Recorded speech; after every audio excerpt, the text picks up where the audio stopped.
بے تحاشا رزق و دولت کے 16 دروازے۔ اللہ تعالیٰ نے رزق کے 16 دروازے مقرر کیے ہیں۔ بسم اللہ الرحمن الرحیم۔ کائنات کا ہر ذرہ اللہ تعالیٰ کا تخلیق کرتا ہے، وہی خالق و مالک اور رازق ہے۔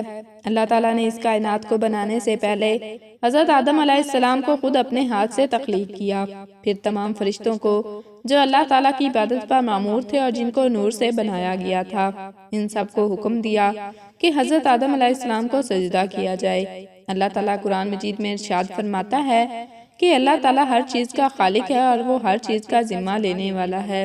حضرت آدم علیہ السلام کی پیدائش کے بعد ہر چیز کو صرف کن پر تخلیق کیا گیا، انسانوں کو افضل مخلوق بنایا گیا اور پھر اس کو اشرف المخلوقات کے عہدے پر سرفراز کیا گیا۔ اس پوری کائنات میں ایسی کوئی مخلوق نہیں جس کو بلا مقصد پیدا کیا گیا ہو یا اس کی تخلیق کا کوئی جواز نہ ہو۔ اسی طرح ہم انسانوں کو بھی اللہ تعالیٰ کی عبادت کے لیے اس دنیا میں اتارا گیا، لیکن ہم اس کا نام لینے کے علاوہ تمام کام بخوبی کرتے ہیں۔ ہم بحیثیت انسان نہ شکرے ہیں، ہم عطا کی گئی نعمتوں کا شکر ادا کرنے کی بجائے خود کو مزید کی تلاش میں سرگرداں رکھتے ہیں۔ ایک چیز حاصل ہو جائے تو اگلی چیز کی خواہش میں نکل پڑتے ہیں، اپنی زندگی کے اصل مقصد کو بھول جاتے ہیں۔ لوٹ کر واپس اسی خالق کی طرف جانا ہے، اس حقیقت کو فراموش کر دیتے ہیں۔ واصف علی واصف فرماتے ہیں کہ لوگ تو اس مالک کا بھی شکریہ ادا نہیں کرتے جو انہیں مفت میں بینائیاں عطا کرتا ہے اور ان کے دیکھنے کے لیے نظارے پیدا کرتا ہے، جو آسمانوں سے میਂہ برساتا ہے اور اس سے خوراک مہیا کرتا ہے۔ لوگ حصول رزق کو اپنا حق سمجھتے ہیں اور دینے والے سے تعلق اتنا ہی ہے کہ وہ دیتا چلا جائے اور لوگ لیتے چلے جائیں۔ وصولی کی رسید اور شکریہ کی ضرورت نہیں۔ رازق اللہ تعالیٰ کی ذات ہے اور اس نے اپنی تمام تخلیق کردہ مخلوق کو رزق دینے کا وعدہ کیا ہے۔ یہ بھی حقیقت ہے کہ ہمیں ہاتھ پر ہاتھ دھرے رزق حاصل نہیں ہو جائے گا، اس کے لیے محنت اور جستجو کو لازم قرار دیا گیا ہے۔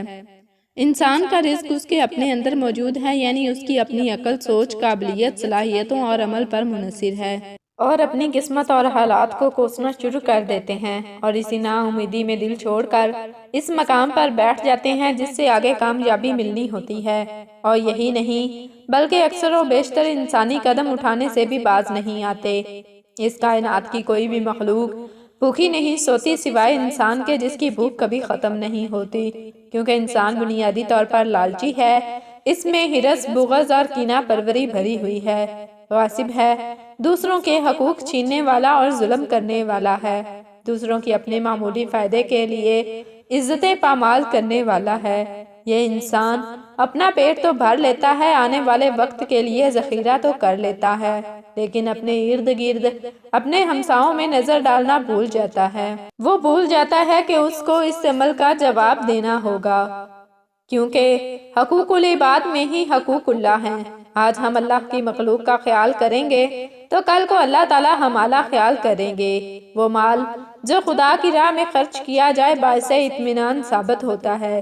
جب ہم دوسروں کا سوچتے ہیں، ان کے لیے آسانیاں بانٹتے ہیں تو اللہ تعالیٰ غیب سے ہماری مدد کرتے ہیں، اور وہ کوئی بھی چیز جو بانٹی جائے، چاہے رزق ہو یا علم، کبھی کم نہیں ہوتا بلکہ بڑھتا چلا جاتا ہے۔ یہ کہہ دینا کسی کی مدد صرف پیسوں سے ہی کی جا سکتی ہے، ایسا ہرگز نہیں۔ خدمت کر کے بھی انسانیت کا حق ادا کیا جا سکتا ہے۔ کسی بیمار کی تیمارداری کی جائے، کسی کو مسکرا کر دیکھ لیا جائے، اس کے دل کا دکھ سن لینا بھی عبادت تصور کیا جاتا ہے۔ ہم اپنے ارد گرد نظر دوڑائیں تو بہت سارے ایسے لوگ نظر آئیں گے جن کو ہماری ضرورت ہے، ان کو اپنا وقت دے کر ہم دعائیں حاصل کر سکتے ہیں، دوسروں کی تکلیف کو اپنی تکلیف سمجھ کر ان کے کام آ کر ہم اپنی آخرت سنوار سکتے ہیں۔ اگر ہم ان چھوٹی چھوٹی باتوں کا خیال کر لیں تو ہم اپنی زندگی کو خوشیوں اور اطمینان سے بھر سکتے ہیں۔ واصف علی واصف فرماتے ہیں کہ سکون حاصل کرنے کا آسان طریقہ یہ ہے کہ انسان سکون کی حصول کی تمنا چھوڑ کر دوسروں کو سکون پہنچانے کی کوشش کرے۔ سکون دینے والے کو ہی سکون ملتا ہے، کسی کا سکون برباد کرنے والا سکون سے محروم رہتا ہے۔ ہمیں زیادہ سے زیادہ حاصل کرنے کا لالچ دل سے نکال کر جو حاصل ہے اس میں خوش ہونے کا ہنر سیکھنا چاہیے، بغیر کسی ہرس، لالچ اور غرض کے دوسرے لوگوں کے کام آنا چاہیے۔ اسی میں ہماری بھلائی ہونے کے علاوہ دل کا سکون موجود ہے۔ کسی کا حق نہیں مارنا چاہیے کیونکہ اللہ تعالیٰ کی لاٹھی بے آواز ہے۔ ہمیشہ یاد رکھنا چاہیے کہ جو ذات آپ کو نواز سکتی ہے وہ اپنی عنایتیں واپس بھی لے سکتی ہے۔ ہمیں اپنی زندگی میں قناعت پسندی کا عنصر ضرور ڈالنا چاہیے۔ اس سے نہ صرف ہماری شخصیت میں مضبوطی آئے گی بلکہ ہم ایک پرسکون زندگی گزارنے کے بھی متحمل ہو سکتے ہیں۔ خوب سے خوب تر حاصل کرنا ایک فطری عمل ہے، لیکن جو ہمیں عنایت کیا گیا ہے اس پر اپنے رب کا شکر گزار ہونا چاہیے اور اس دیے ہوئے میں سے دوسروں کو دینا چاہیے۔ یہ حقیقت نہیں بھولنی چاہیے کہ یہ عطا بھی اسی رب کی جانب سے ہے جس کو ہم اپنے ہر عمل کے لیے جواب دہ ہیں۔ حضرت انس رضی اللہ تعالیٰ عنہ بیان کرتے ہیں، رسول اللہ صلی اللہ علیہ وسلم کے دور میں 2 بھائی تھے۔ ان میں سے ایک نبی صلی اللہ علیہ وآلہ وسلم کی خدمت میں حاضر ہوتا تھا جبکہ دوسرا کاروبار کیا کرتا تھا۔ کاروبار کرنے والے نے اپنے بھائی کے نبی صلی اللہ علیہ وسلم سے شکایت کی تو آپ صلی اللہ علیہ وسلم نے فرمایا کہ تمہیں اسی وجہ سے رزق دیا جاتا ہے۔ اللہ تعالیٰ نے رزق کے 16 دروازے مقرر کیے ہیں اور اس کی چابیاں بھی بنائی ہیں۔ جس نے یہ چابیاں حاصل کر لیں وہ کبھی تنگ دست نہیں رہے گا۔ پہلا دروازہ نماز ہے۔ جو لوگ نماز نہیں پڑھتے ان کے رزق سے برکت اٹھا دی جاتی ہے۔ وہ پیسہ ہونے کے باوجود بھی پریشان رہتے ہیں۔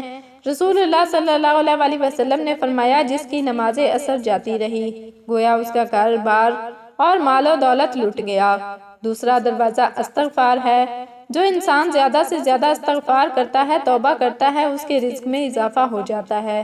حضرت عبداللہ بن عباس رضی اللہ تعالیٰ عنہ روایت کرتے ہیں کہ رسول اللہ صلی اللہ علیہ وسلم نے فرمایا جس نے استغفار کو لازم کر لیا تو اللہ تعالیٰ اسے ہر غم اور تکلیف سے نجات دے گا، ہر تنگی سے نکالنے کا راستہ پیدا فرما دے گا، اسے ایسی جگہ سے رزق عطا فرمائے گا جہاں سے اسے وہم و گمان بھی نہ ہوگا۔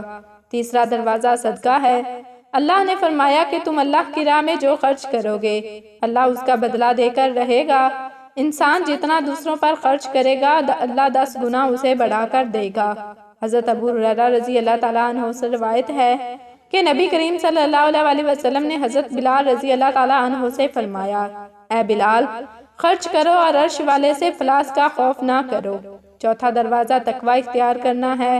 جو لوگ گناہوں سے دور رہتے ہیں اللہ ان کے لیے آسمان سے رزق کے دروازے کھول دیتا ہے۔ پانچواں دروازہ کثرت نفلی عبادت ہے۔ جو لوگ زیادہ سے زیادہ نفلی عبادت کرتے ہیں اللہ ان پر تنگ دستی کے دروازے بند کر دیتے ہیں۔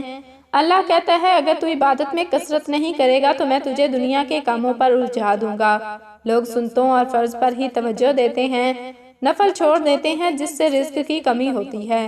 چھٹا دروازہ حج اور عمرہ کی کثرت کرنا ہے۔ حضرت عبداللہ بن مسعود رضی اللہ تعالیٰ عنہ روایت کرتے ہیں کہ رسول اللہ صلی اللہ علیہ وسلم نے فرمایا، پے در پہ حج عمرہ کرو کیونکہ یہ فکر اور گناہوں کو اس طرح دور کر دیتے ہیں جس طرح بھٹی لوہے سونے اور چاندی کے میل کچیل کو دور کر دیتی ہے، اور حج مبرور یعنی حج مقبول کا بدلہ صرف جنت ہے۔ ساتواں دروازہ رشتہ داروں کے ساتھ اچھے سلوک سے پیش آنا، ایسے رشتہ داروں سے بھی ملتے جلتے رہنا جو آپ سے قطع تعلق ہوں۔ آٹھواں دروازہ کمزوروں کے ساتھ صلح رحمی کرنا، غریبوں کے غم بانٹنا، مشکل میں کام آنا اللہ کو بہت پسند ہے۔ نبی کریم صلی اللہ علیہ وسلم نے فرمایا کہ بندوں کو ان کے کمزوریوں کی وجہ سے رزق ملتا ہے اور ان کی مدد کی جاتی ہے۔ حضرت ابو درداء رضی اللہ تعالیٰ عنہ فرماتے ہیں کہ رسول اللہ صلی اللہ علیہ وسلم نے فرمایا کہ تم لوگ میری رضا اپنے کمزوروں کے اندر تلاش کرو کیونکہ تمہیں کمزوروں کی وجہ سے رزق ملتا ہے اور تمہاری مدد کی جاتی ہے۔ نواں دروازہ اللہ پر توکل ہے۔ جو شخص یہ یقین رکھے کہ اللہ دے گا تو اسے اللہ ضرور دے گا اور جو شک کرے تو وہ پریشان ہی رہے گا۔ حضرت عمر ابن خطاب رضی اللہ تعالیٰ عنہ نے فرمایا کہ رسول اللہ صلی اللہ علیہ وسلم نے ارشاد فرمایا، اگر تم حسن و خوبی کے ساتھ اللہ پر توکل کرو تو تمہیں اسی طرح رزق دیا جائے گا جس طرح پرندوں کو رزق دیا جاتا ہے، اور صبح کے وقت خالی پیٹ جاتے ہیں اور شام کے وقت آسودہ ہو کر لوٹتے ہیں۔ 10واں دروازہ شکر ادا کرنا ہے۔ اللہ تعالیٰ کا شکر ادا کرنا رزق میں برکت کا ایک بہت بڑا ذریعہ شکر ہے۔ جیسے سورہ ابراہیم میں ارشاد باری تعالیٰ ہے کہ اگر تم شکر کرو گے تو وہ تمہیں اور زیادہ عطا کرے گا، اور اگر تم شکر نہیں کرو گے یعنی کفران نعمت کرو گے تو پھر میرا عذاب بہت سخت ہے۔ 11واں دروازہ گھر ہے۔ 11واں دروازہ گھر میں مسکرا کر داخل ہونا۔ مسکرا کر داخل ہونا سنت بھی ہے۔ حدیث میں آتا ہے نبی کریم صلی اللہ علیہ وآلہ وسلم نے فرمایا، اللہ تعالیٰ فرماتا ہے کہ رزق بڑھا دوں گا جو شخص گھر میں داخل ہو اور مسکرا کر سلام کرے۔ 12واں دروازہ گرا پڑا لقمہ کھا لینا۔ حضرت جابر رضی اللہ تعالیٰ عنہ سے روایت ہے کہ نبی کریم صلی اللہ علیہ وآلہ وسلم نے فرمایا، جس وقت تمہارا کوئی لقمہ گرا پڑا ہو تو اسے اٹھا لو اور جو کچھ اس میں لگا ہو اس کو پونچھ ڈالو اور پھر اس کو کھا لو اور نہ چھوڑو اس کو شیاطین کے لیے۔ فرمایا جو کھانا کھاتے وقت دسترخوان سے گری ہوئی چیز کو کھا لے ہمیشہ رزق کی فراغی میں رہتے ہیں۔ 13واں دروازہ ہر وقت باوضو رہنا ہے۔ جو شخص ہر وقت نیک نیتی کے ساتھ باوضو رہے تو اس کے رزق میں کمی نہیں ہوتی۔ 14واں دروازہ چاشت کی نماز پڑھنا، جس سے رزق میں برکت بڑھتی ہے۔ حدیث میں ہے چاشت کی نماز رزق کو کھینچتی ہے اور تنگ دستی کو دور بھگاتی ہے۔ 15واں دروازہ ہے روزانہ سورت واقعہ پڑھنا، اس سے رزق بہت بڑھتا ہے۔ 16واں دروازہ ہے اللہ سے دعا مانگنا۔ جو شخص جتنا صدقہ دل سے اللہ سے دعا مانگے گا اللہ اس کو بہت دیتا ہے۔ رسول اللہ صلی اللہ علیہ وآلہ وسلم نے ارشاد فرمایا، لا حول ولا قوت الا باللہ 99 بیماریوں کی دوا ہے جس میں سے کم درجہ کی بیماری فکر و غم ہے۔ اگر لا حول ولا قوت الا باللہ کے ساتھ لا ملجا ولا منجا من لا الہ الا پڑھ لیا جائے تو اللہ تعالیٰ اس سے 70 بلائیں دور فرمائیں گے جن میں سے کم درجہ کی بلا فکر ہے۔